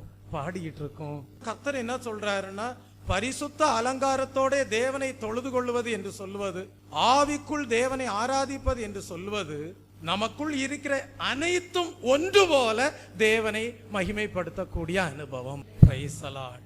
தெய்வ பிள்ளையே, அப்படியானால் அந்த ஒரு தெய்வீக அனுபவத்திற்குள்ளாக நீங்கள் தேவ சமூகத்திலே காணப்படும் போது தாவீது சொன்னது போல, நானோ தேவனுடைய வீட்டில் பச்சையான ஒலிவ மரத்தை போல் இருக்கிறேன் என்று உங்களால் சொல்ல முடியும். அப்படியானால் இந்த காலை வேளையில ஒரு நல்ல தீர்மானத்துக்குள்ள வாங்க. கர்த்தாவே, பரிசுத்தம் எங்கள் வாழ்க்கையிலே அழகாய் இருப்பதாக, பரிசுத்தமானது எங்களுடைய ஜீவியத்தின் அலங்காரமாய் இருப்பதாக. அப்படிப்பட்ட ஒரு நல்ல தீர்மானத்திற்குள்ள வரும்போது தேவன் உங்களுக்காக விலைக்கிரயமாக சிந்தின விலையேற பெற்ற ரத்தம் உங்களுக்கு ஆசீர்வாதமாய் இருக்கும். Praise the Lord. தெய்வ பிள்ளை, இப்படிப்பட்ட ஒரு பரிசுத்த அலங்காரத்தோட ஆராதிக்கிற ஆராதனையினால் சில ஆசீர்வாதங்கள் உண்டு. இப்படிப்பட்ட ஒரு ஆவிக்குரிய ஆராதனை நீங்கள் ஏறெடுப்பதனால் சில ஆசீர்வாதங்கள் உண்டு. முதல் ஆசீர்வாதம் என்ன தெரியுமா? உங்களுடைய ஆவி முற்றிலும் பரிசுத்தமாக்கப்படும். உங்களுடைய ஆவி என்ன செஞ்சிடும்? முற்றிலும் பரிசுத்தமாக்கப்படும். அப்ப இந்த சீயோனின் அனுபவம்ன்றது என்ன? இவங்க ஒவ்வொரு நொடி பொழுதும் சுத்திகரித்து கொண்டே இருக்கிறார்கள். அவர்களிலே மாம்சீகம் இல்லை, மாம்சீக சிந்தனைகள் இல்லை. ஒவ்வொரு நொடி பொழுதும் அவர்கள் என்ன செஞ்சுக்கிட்டு இருக்காங்கன்னா, தங்களுடைய ஆவியை அசூசிப்படாதபடி காத்துக்கொண்டு அவர்களுடைய ஜீவியம் முழுவதும் பரிசுத்த அலங்காரத்தோட தேவனை துதிக்கும்படியாக எப்பொழுதும் ஆயத்தமாய் இருக்கிறது. அதுதான் தேவனுடைய ஊழியக்காரர்களுடைய அனுபவமாய் இருக்கு. Praise the Lord. அதனாலதான் ஜெபிக்க ஆரம்பிச்ச உடனேயே ஆவிக்குள்ளாகி விடுகிறார்கள். அப்ப இந்த பரிசுத்த அலங்காரத்தோடு ஆராதிப்பதினால் உண்டான ஒரு ஆசீர்வாதம் என்னன்னா, உங்களுடைய ஆவி முற்றிலும் பரிசுத்தமாக்கப்படும். தெய்வ பிள்ளையே, ஏசாயா தீர்க்கதரிசியின் புஸ்தகம் 56ஆம் அதிகாரம் 7ஆம் வசனத்தை வாசித்து பாருங்கள். நான் என் பரிசுத்த பர்வதத்திற்கு கொண்டு வந்து என் ஜெப வீட்டிலே அவர்களை மகிழ பண்ணுவேன். அவர்களுடைய சர்வாங்க தகனங்களும் அவர்களுடைய பலிகளும் என் பலிபீடத்தின் மேல் அங்கீகரிக்கப்பட்டிருக்கும். என்னுடைய வீடு சகல ஜனங்களுக்கும் ஜெப வீடு என. அப்ப உங்களை கர்த்தர் என்ன செய்கிறார் தெரியுமா? பரிசுத்த பர்வதத்திற்கு கொண்டு வருகிறார். அது ஒரு பெரிய ஆசீர்வாதம். பரிசுத்த பர்வதத்திற்கு தேவன் உங்களை கொண்டு வருகிறது என்று சொல்வது பெரிய ஆசீர்வாதம். அப்படின்னா கர்த்தர் உங்களை பரிசுத்த பர்வதத்திற்கு கொண்டு வந்து என்ன செய்கிறாராம்? மகிழ பண்ணுகிறார். ஏன் மகிழ பண்ணுகிறார்? நீங்க இந்த பூமியிலே மகிழ்ந்து இருக்கும்படியாக என்னென்ன காரியங்களை வேண்டுமானாலும் அனுபவிக்கலாம், யாரை வேண்டுமானாலும் உங்களுக்கு துணையாக வைத்துக் கொள்ளலாம். ஆனால் வேதம் சொல்லுகிறது, அவைகளெல்லாம் தற்காலிகமான சந்தோஷத்தை தான் கொடுக்கும். ஆனா தேவனுடைய பரிசுத்த பர்வதத்துல வந்து உங்க ஆவி தேவனோடு இணைந்து மகிழக்கூடியதாய் இருக்குன்னா, அப்படிப்பட்ட அனுபவத்துல நீங்க இருக்கீங்கன்னா கர்த்தர் சொல்றாரு, நீ ஆசீர்வதிக்கப்பட்டவன், நீ ஆசீர்வதிக்கப்பட்டவள். ஏன்னா இது நிரந்தர சந்தோஷம், இது நிரந்தர மகிழ்ச்சி. ஆகவேதான் சொல்லுகிறாரு, என்னுடைய வீடு ஒரு குறிப்பிட்ட ஜனங்களுக்கும் சொல்லல, எல்லா ஜனங்களுக்கும் ஜெப வீடு எனப்படும். அவ கர்த்தர் செய்யறது என்ன தெரியுமா? இந்த ஆதாமும் ஏவாளும் ஜீவ விருட்சத்தின் கனியை புசிக்க முடியாதபடி புறம்பே தள்ளப்பட்டார்கள் அல்லவா? அவர்களிலிருந்து தோன்றின நம்மை தேவன் என்ன செய்தார்? இயேசு கிறிஸ்துவின் இரத்தத்தினாலே மீட்டெடுத்து முழுக்கு ஞானஸ்நான உடன்படிக்கைக்குள்ளாக கொண்டு வந்து நீதியின் சாயலை தரித்துக் கொள்ளும்படியாக செய்து நமக்கு வாக்குத்தத்தம் பண்ணின பரிசுத்தாவியை கொடுத்து, எவர்கள் தேவனுடைய பரிசுத்தாவியானவராலே நடத்தப்படுகிறார்களோ அவர்கள் தேவனுடைய புத்திரராயிருக்கிறார்கள். உங்களை தேவ புத்திரராக மாற்றி இழந்து போன அந்த ஏதேன் தோட்டத்துக்குள்ளேயே திருப்பி கொண்டு வர்றாரு. அப்ப ஏதேன் தோட்டம் என்பது இந்த பூமிக்குரிய தேவனுடைய சபையாக காணப்படுகிறது. இந்த பூமிக்குரிய தேவனுடைய சபையில ஜீவ விருட்சம் உண்டு. அது தேவனுடைய வார்த்தையினால் உண்டாகக்கூடிய அனுபவமாய் இருக்கிறது. அதனாலதான் சங்கீதக்காரன் சொல்லுகிறான், கர்த்தர் நல்லவர் என்பதை ருசித்து பாருங்கள். அவர் மேல் நம்பிக்கையா இருக்கிற மனுஷன் பாக்கியவான். கர்த்தர் நல்லவர் என்பதை அந்த ஜீவ விருட்சத்தின் கனியை போன்று ருசித்து பார்க்கக்கூடிய அனுபவத்தை தேவன் தேவனுடைய பரிசுத்த பர்வதமாகிய தேவனுடைய சபையிலே வைத்திருக்கிறார். அந்த பரிசுத்த பர்வதத்திற்கு நேராக உங்களை வழி நடத்துகிறார். வாசல்களே திறவுங்கள், அநாதி கதவுகளே உயருங்கள், மகிமையின் ராஜா பிரவேசிப்பார். ஏன்னா உங்களுக்கு கொடுக்கப்பட்டிருக்கிற அபிஷேகம் ராஜரீக அபிஷேகம். உங்களை தேவன் ராஜாக்களாகவும் ஆசாரியர்களாகவும் மாற்றுகிறார். உங்களுக்குள்ளே கிறிஸ்து காணப்படுகிறார். கிறிஸ்துவே அதற்குள் பிரவேசிக்கிறார், உங்களில் இருந்து பிரவேசிக்கிறார். Praise the Lord. இனி உங்களுக்கு தடை இல்லை. இனி மகா பரிசுத்த ஸ்தலத்திற்குள்ளே கிருபாசன தண்டையிலே தேவனுடைய சத்தம் கேட்கக்கூடிய இடத்திலே அவருடைய ஜீவ விருட்சத்தின் கனியை புசிக்கக்கூடிய அந்த அருமையான கர்த்தர் நல்லவர் என்பதை ருசித்து தேவனை மகிமைப்படுத்தக்கூடிய அந்த சமூகத்துக்கு வர இனி உங்களுக்கு தடை இல்லை. தடைகளை அகற்றுகிறவர் உங்களுக்கு முன்னே போகிறார். அவர் என்ன சொல்றாரு? இது என் பிள்ளை, அல்லேலூயா, என்னுடைய இரத்தத்தாலே கழுவப்பட்ட பிள்ளை, என்னுடைய நீதியின் சாயலை தரித்து கொண்ட பிள்ளை, என்னுடைய அபிஷேகத்தை பெற்றுக்கொண்ட தேவ பிள்ளை, தேவனுடைய புத்திரன்.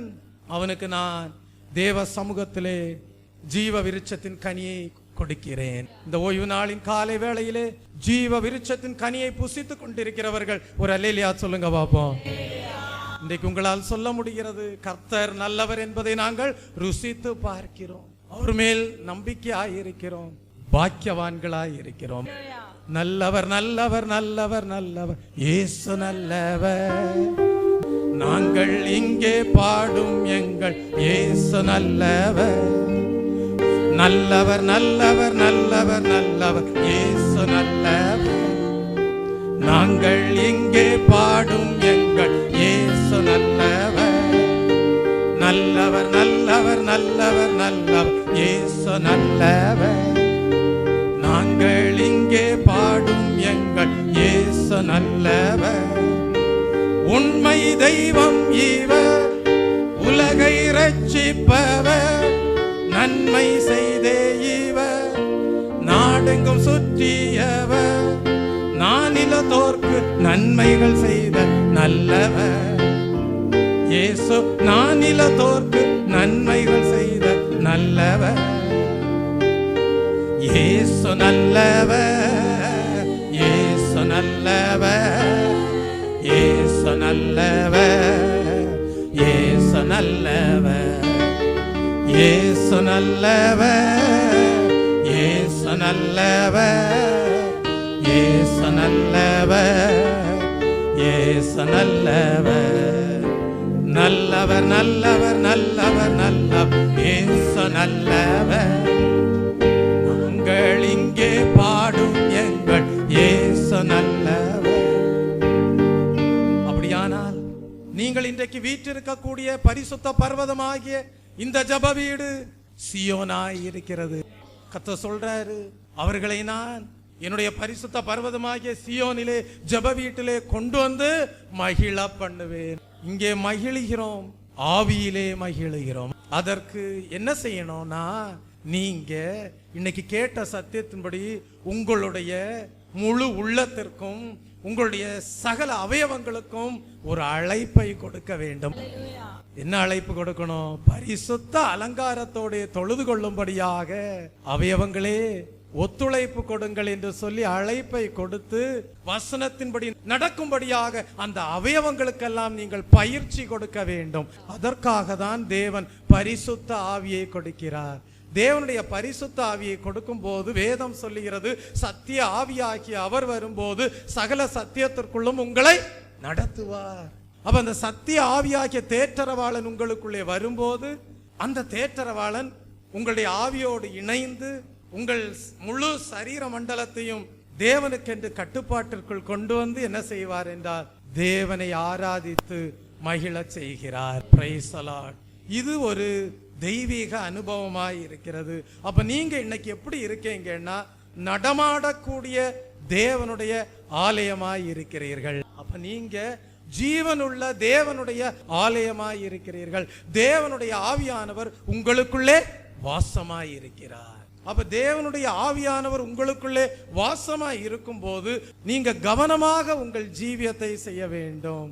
என்ன கவனம் இருக்கணும்? கர்த்தாவே, கள்ள தீர்க்கதரிசிகள் மூலமாக, வஞ்சிக்கிற ஆவிகள் மூலமாக நாங்கள் எங்களை தீட்டுப்படுத்தி பரிசுத்த அலங்காரத்தோட உம்மை தொழுது கொள்ளக்கூடிய அனுபவத்தை இழந்து போகாதபடி எங்களை காத்துக்கொள்ளும் என்று ஒவ்வொரு நாளும் ஜெபிக்க வேண்டும். Praise the Lord.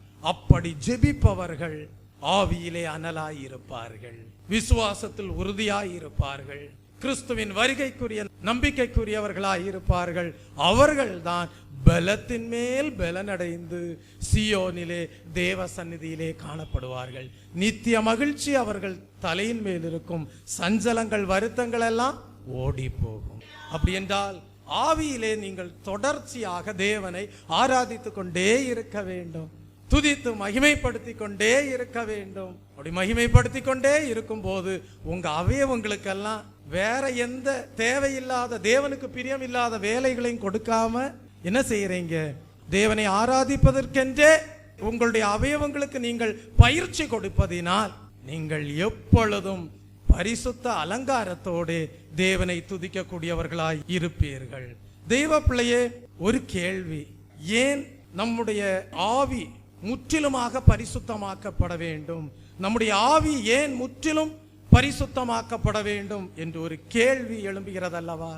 இந்த ஆவி முற்றிலும் பரிசுத்தமாகி தேவனுடைய சமூகத்துல காணிக்கையாக அர்ப்பணிக்கப்பட்டதாய் இருந்தாதான் பரிசுத்த அலங்காரத்தோடு ஆராதிக்கிற ஆராதனை உடையவர்களாய் நீங்கள் உங்கள் ஜீவியத்திலே காணப்பட்டால்தான் நீங்கள் மரிக்கும் போது உங்கள் ஆவியை கர்த்தருடைய கையிலே கொடுக்க முடியும். வேதம் சொல்லுகிறது, ஆவி தன்னை தந்த தேவனிடத்திலே சென்று சேரும் என்று படிக்கிறோம்.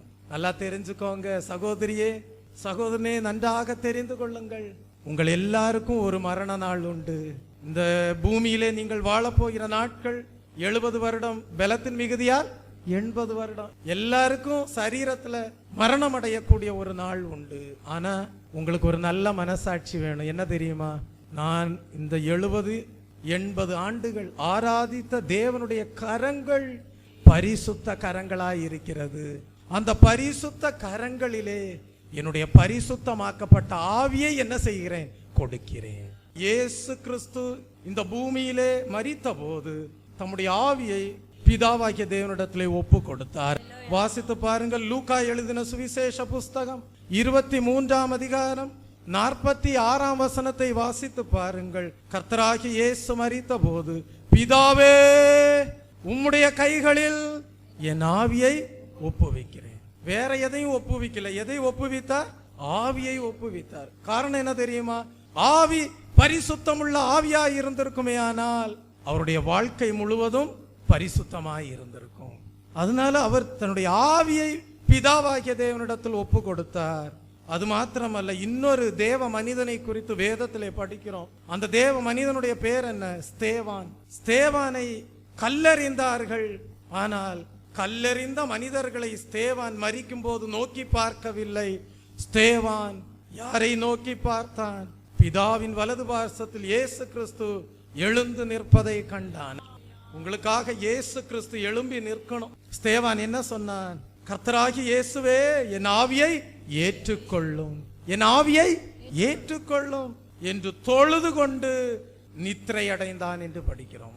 அப்போஸ்தலர் எழுதின புஸ்தகம் 7ஆம் அதிகாரம் 59-60 வசனங்களை வாசிக்கும் போது, ஸ்தேவானும் கூட தான் மரிப்பதற்கு முன்பாக கர்த்தராகிய இயேசுவே என்று சொல்லி என் ஆவியை ஏற்றுக்கொள்ளும் என்று ஸ்தேவான் தொழுது கொள்கையில் அவனை கல்லெறிந்தார்கள். பாருங்க, கர்த்தராகிய இயேசுவே என் ஆவியை ஏற்றுக்கொள்ளும். யோசித்து பாருங்க, மரணம் எப்ப வேணாலும் வரலாம். மரணம் எப்பொழுது வேண்டுமானாலும் வரலாம். ஒரு மனிதனுக்கு இன்றைக்கு இருக்கிறான் மனிதன், நாளைக்கு இல்லை. கேட்டால் சொல்லுகிறார்கள் இன்ன வியாதி, மாரடைப்பு, இன்னும் பல காரியங்கள் சொல்லுகிறார்கள். திடீரென்று க்ஷண பொழுதிலே மனிதன் இந்த உலகத்தை விட்டு போகிறான். ஆனா அந்த மனிதனுக்கு நிச்சயம் இருக்குமா? என் ஆவிய நான் கர்த்தரிடத்துல அவருடைய பரிசுத்த கரத்துல ஒப்படைக்கிறேன்னு நிச்சயம் இருக்குமா? இன்னைக்கு தேவன் உங்களை பரிசுத்த பர்வதமாகிய சியோனிலே கொண்டு வந்திருக்கிறார். எதற்காக? நீங்கள் ஆயத்தப்பட வேண்டும். கர்த்தருடைய வருகையின் நாள் மிகவும் சமீபமாய் இருக்கு. நம்முடைய சரீரத்திலே மரிக்கக்கூடிய மரண நாளாய் இருக்கலாம், அல்லது கிறிஸ்துவின் வருகையின் நாளாய் இருக்கலாம். ஆயத்தத்தோடு இருக்கணும். எப்பொழுதும் உங்க ஆவிய கர்த்தருடைய சமூகத்துல காணிக்கையாக அர்ப்பணிக்க கூடிய அனுபவத்துல உங்க ஜீவியம் காணப்படணும். பரிசுத்த அலங்காரத்தோட தேவனை தொழுது கொள்ளக்கூடிய அனுபவத்திலே உங்கள் ஜீவியம் காணப்பட வேண்டும். அதுதான் பிதாவுக்கு பிரியமான ஆராதனை. அப்படி தேவனுடைய சமூகத்திலே மகிழ்ச்சியோடு உட்பிரவேசித்திருப்பீர்கள் என்றால் அந்த அனுபவத்திலே வாழுகிற நீங்கள், அந்த அனுபவத்திலே உங்களுடைய ஆவியை பரிசுத்தம் உள்ள ஆவியாக காணிக்கையாக தேவனுடைய சமூகத்திலே அர்ப்பணித்து தேவனை தொழுது கொள்கிற அனுபவத்தோடு காணப்படுகிற நீங்கள் முழு உள்ளமே கர்த்தரை ஸ்தோத்தரி என்று சொல்லி முழு உள்ளத்தோடும் உங்களில் இருக்கக்கூடிய முழு ஜீவியத்தையும் தேவனை தொழுது கொள்ளும்படியாக அப்படிப்பட்ட தெய்வீக அனுபவத்தோடு தொழுது கொள்ளுகிற நீங்கள் என்ன செய்வீர்கள் என்றால், உங்களுடைய மரண நாளிலே சந்தோஷத்தோடு என்னுடைய ஆவி பரிசுத்தமுள்ள ஆவி என்று சொல்லி அந்த ஆவியை தேவனுடைய பரிசுத்த கரங்களிலே ஒப்பு கொடுப்பீர்கள். இதுதான் ஆசீர்வாதமான வாழ்க்கை, இதுதான் பாக்கியகரமான வாழ்க்கை. தெய்வ பிள்ளையே, நாம் இந்த உலகத்திலே வாழும்போது நமக்கு இந்த பூமிக்குரிய நல்லாசீர்வாதங்கள் தேவைதான். ஆனால் அவைகளெல்லாம் வாழும் நாள் வரைக்கும் தான். அவைகளிலே ஒன்றையும் நாம் எடுத்துக்கொண்டு செல்வதில்லை. ஆனால் ஒன்றை நாம் எடுத்து செல்கிறோம். நம்முடைய ஆவியை தேவனுடைய கரத்திலே கொடுத்து பரலோக ராஜ்யத்திற்குள் பிரவேசிக்கிறோம், ஜெயம் கொள்ளுகிறோம். இவர்கள் தான் ஜெயம் கொண்டவர்கள். இவர்கள் தான் உலகம், பிசாசு, மாம்சம் எல்லா அந்நிய நுகத்தடிகளையும் முறித்து போட்டு வெற்றி சிறந்தவர்கள். இவர்கள் தான் தங்களுடைய ஆவியை பரிசுத்த தேவனுடைய கரத்திலே ஒப்பு கொடுத்தவர்கள். இவர்களை தான் தேவன் சொல்றாரு, நீடித்த நாட்களால் நான் உங்களை திருப்தியாக்கி என் ரட்சிப்பை உங்களுக்கு காண்பிப்பேன். திருப்தியாக்குகிறார்.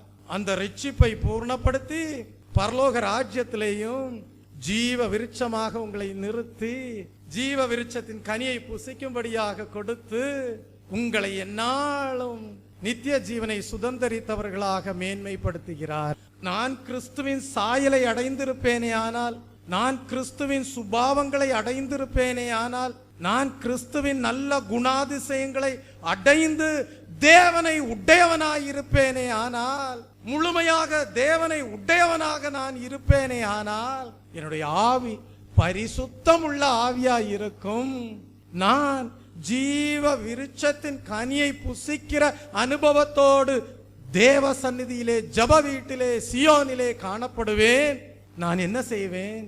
நீதிமான்கள் நட்சத்திரங்களை போல அநேகரை நீதிக்குள் வழி நடத்துகிறவர்களாய் இருக்கிறார்கள் என்று சொல்லப்பட்டிருக்கிறது. அதுபோல நான் என்ன செய்வேன்? எனக்குள் இருக்கிற தேவனை அநேகருக்குள் கொண்டு செல்வேன். எனக்குள் இருக்கிற தேவனுடைய சாயலை அநேகருக்குள் உருவாக்குவேன்.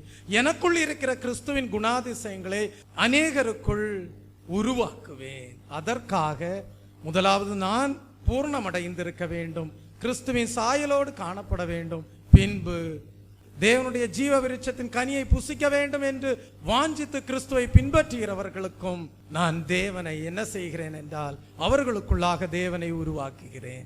காத்திருந்து பரிசுத்த ஆவியை பெற்றுக்கொள்ளுங்கள், அப்புறம் முழு உலகத்திற்கும் சாட்சிகள் ஆவீர்கள்.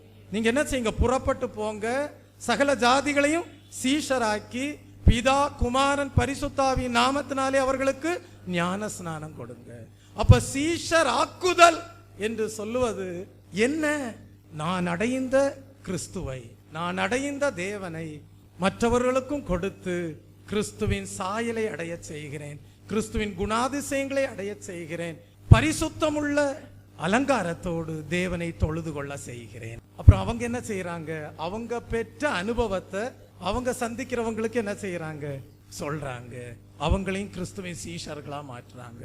இப்போ கர்த்தர் சொல்றாரு, இப்படிப்பட்ட பரிசுத்தவான்களுக்கு உரிய இடம்தான் சீயோனும் புதிய எருசலேமும். ஆகவே பரிசுத்தவான்களுக்கு என்று மகிழ்ந்து களி கூறக்கூடிய நாட்கள் தேவனால் வைக்கப்பட்டிருக்கிறது. இன்றைக்கு இயேசு கிறிஸ்து எங்க இருக்காரு? பிதாவின் வலது பார்சத்திலே காணப்படுகிறார். கர்த்தர் சொல்றாரு, ஜெயங்கொள்கிறவனை என்னோடு சிங்காசனத்திலே வீற்றிருக்கும்படி செய்கிறேன் என்று சொல்லுகிறார். யாருடைய ஆவியெல்லாம் கர்த்தருடைய கரத்திலே காணப்படுகிறதோ அவர்கள் தேவனுடைய சிங்காசனத்திலே அவரோடு இருந்து ஆளுகை செய்வார்கள். கண்களை மூடுவோமா? நானோ தேவனுடைய ஆலயத்திலே பச்சையான ஒலிவ மரமாக எந்நாளும் காணப்படுவேன் என்று சங்கீதக்காரன் சொல்லுகிறான். ஆம் கர்த்தாவே, பரிசுத்தமானது நித்திய நாளாக உமது ஆலயத்தின் அலங்காரமாய் இருக்கிறதே கர்த்தாவே. நீர் கர்த்தாவே தேவனுடைய சமூகத்திலே பரிசுத்த பர்வதத்திலே உம்முடைய பிள்ளைகளை கூடி வர செய்திருக்கிறீரே. உம்முடைய பிள்ளைகளுடைய ஆவி முற்றிலும் பரிசுத்தமாக்கப்படட்டும் கர்த்தாவே. அது நிமித்தமாக உம்முடைய பிள்ளைகள் என் முழு உள்ளமே கர்த்தரை ஸ்தோத்தரி என்று சொல்லி பரிசுத்த அலங்காரத்தோடு உம்மை தொழுது கொள்ள, கர்த்தாவே ஜீவ விருட்சத்தின் கனியை புசிக்கக்கூடிய பாக்கியத்தை பெற்றுக்கொள்ள நீர் கிருபை செய்தருளும் கர்த்தாவே. இந்த உலக வாழ்க்கை சொற்ப காலமாய் இருந்தாலும் யார் கர்த்தாவே உமக்கு பிரியமான பரிசுத்த அலங்காரத்தோடு உம்மை ஆராதித்தார்களோ அவர்களுடைய ஆவி உம்மாலே ஏற்றுக்கொள்ளப்படும் என்கிற சத்தியத்தை இந்த நாளிலே கேட்க செய்தீரே. அந்த சத்தியத்திற்கு கர்த்தாவே உம்முடைய பிள்ளைகள் தங்களையே ஒப்பு கொடுத்து இந்த பூமிக்குரிய தற்காலிகமான சந்தோஷங்கள், இந்த பூமிக்குரிய தற்காலிகமான மகிழ்ச்சி, இவைகளையெல்லாம் விட்டு அவைகளுக்கு எங்கள் ஜீவியத்தில் இடமில்லை என்று சொல்லி அவைகள் ஒருபோதும் எங்கள் ஜீவியத்தை அடிமைப்படுத்தும்படியாக நாங்கள் இடம் கொடுப்பதில்லை என்று சொல்லி ஒரு தலபலவரதபதலவே இந்நாட்களிலே கர்த்தாவே தேவ சமூகத்திலே வரும்போது தங்களுடைய ஆவியை பரிசுத்தமுள்ள ஆவியாக காணிக்கையாக அர்ப்பணித்து ஒப்பு கொடுத்து தங்களுடைய முழு ஜீவியத்தையும் பரிசுத்த அலங்காரத்தோடு தொழுது கொள்ளும்படியான பயிற்சி எடுத்துக்கொண்டவர்களாக காணப்பட தேவன்தாமே கிருபை நல்கிறோம். இந்த சத்தியத்தின்படி உம்முடைய பிள்ளைகள் வாழ்ந்து உம்மிடத்திலிருந்து சாட்சி பெற தேவன் கிருபை செய்தருளும். நான் இஸ்ரவேலுக்கு பனியை போல் இருப்பேன், அவனுடைய அலங்காரம் ஒலிவ மரத்தின் அலங்காரம் போல் இருக்கும் என்று சொன்னீரே. இவர்கள் பரிசுத்த அலங்காரத்தோடு என்னை தொழுது கொண்டார்கள், இவர்களுடைய அலங்காரம் ஒலிவ மரத்தின் அலங்காரத்தை போல் இருக்கிறது என்கிற சாட்சி உம்முடைய சமூகத்திலே உம்முடைய பிள்ளைகளுக்கு எந்நாளும் காணப்பட தேவன் தாமே கிருபை நல்கிறோம். சகல ஸ்துதிகன மகிமை யாவும் நேரிடும் இயேசு கிறிஸ்துவின் இன்ப நாமத்தில் ஜெபிக்கிறேன் பிதாவே, ஆமென். என் ஆத்துமாவே கர்த்தரை ஸ்தோத்திரி, என் முழு உள்ளமே அவருடைய பரிசுத்த நாமத்தை ஸ்தோத்திரி. என் ஆத்துமாவே கர்த்தரை ஸ்தோத்திரி, அவர் செய்த சகல உபகாரங்களையும் மறவாதே, ஆமென். நம்முடைய கர்த்தராகிய இயேசு கிறிஸ்துடைய கிருபையும் பிதாவாகிய தேவனுடைய அன்பும் பரிசுத்த ஆவியானவருடைய அந்யோன்ய ஐக்கியமும் இன்றும் என்றும் சதா காலங்களிலும் நம் அனைவரோடும் நம்முடைய குடும்பங்களோடும் சபையாரோடும் இருப்பதாக, ஆமென். ஹல்லேலூயா ஹல்லேலூயா ஹல்லேலூயா ஹல்லேலூயா ஹல்லேலூயா ஹல்லேலூயா ஹல்லேலூயா ஹல்லேலூயா ஹல்லேலூயா ஹல்லேலூயா ஹல்லேலூயா ஹல்லேலூயா ஹல்லேலூயா.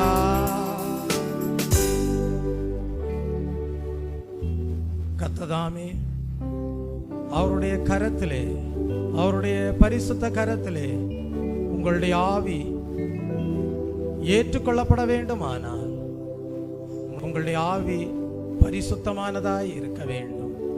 அதற்காக இந்நாட்களிலே முழு உள்ளமே அவருடைய பரிசுத்த நாமத்தை ஸ்தோத்தரி என்று சொல்லும்படியான கர்த்தாவே ஆவிக்குரிய அனுபவம், பரிசுத்த அலங்காரத்தோடு உம்மை தொழுது கொள்ளக்கூடிய தெய்வீக அனுபவம் கர்த்தாவே உம்முடைய பிள்ளைகளுடைய ஜீவியத்திலே எந்நாளும் பரிசுத்த பர்வதத்திலே காணப்பட தேவன் தாமே உங்களுக்கு அப்படிப்பட்ட அனுபவங்களை கொடுத்து உங்களை ஆசீர்வதித்து ஜெயங்கொள்கிறவர்களாக ஜீவ விருட்சத்தின் கனியை புசிக்க பாக்கியத்தை பெற்ற தேவ ஜனங்களாக காணப்பட தேவன் தாமே உங்களுக்கு கிருபை நல்குவாராக, ஆமென்.